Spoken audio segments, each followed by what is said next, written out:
still see people doing branding like they're doing it in 1994 or 2000. They're still thinking of how to write their mission statement. Our mission statement.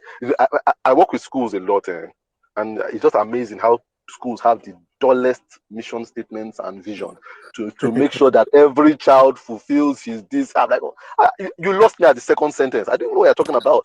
It's flowy. The English is good, but it's not emotional. And when I work with school, the first thing I break is that their mission statement. I ask the person, what do you want to say? First of all, I ask the owner of the school, what's your mission statement? One thing they always do is they call their secretary. So Aisha, print out that mission statement for me. I'm like, no. You don't have a mission statement. If Aisha is printing it out, you don't have a mission statement. Your mission statement is something you can say from your heart.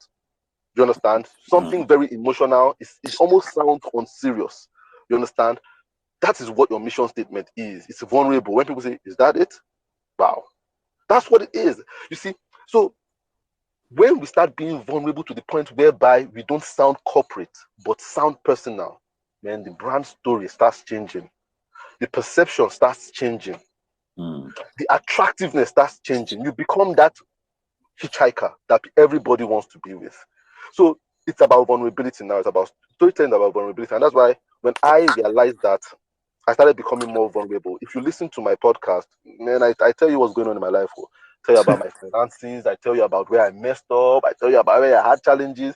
But a lot of people are still in that mindset of talking about their victories all the time. How good we are, how many awards we've won. No, you don't care about that stuff anymore.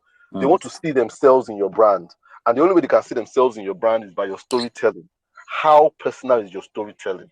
How much are you willing to cross that line of looking stupid to the point of looking human?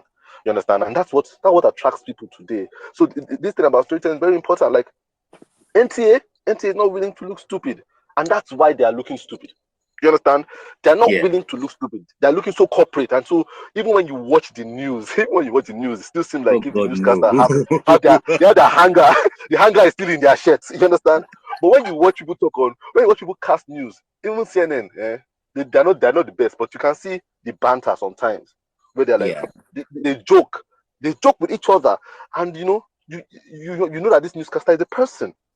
You understand? And the more we become personal in our storytelling, where we become human, the more human beings will be attracted to us. It's just everywhere, it's every industry. Check out music. The people that are willing to talk about, why do you think someone like Portable is so attractive? Not like Fifth is the best musician, but Portable is willing to talk about everything that you are not willing to talk about. Just like Eminem was willing to talk about everything that you are not willing to talk about, and talk about how his life was messed up, how his mom was hypochondriac, how it talks about those things that people were hiding, and then it became super attractive.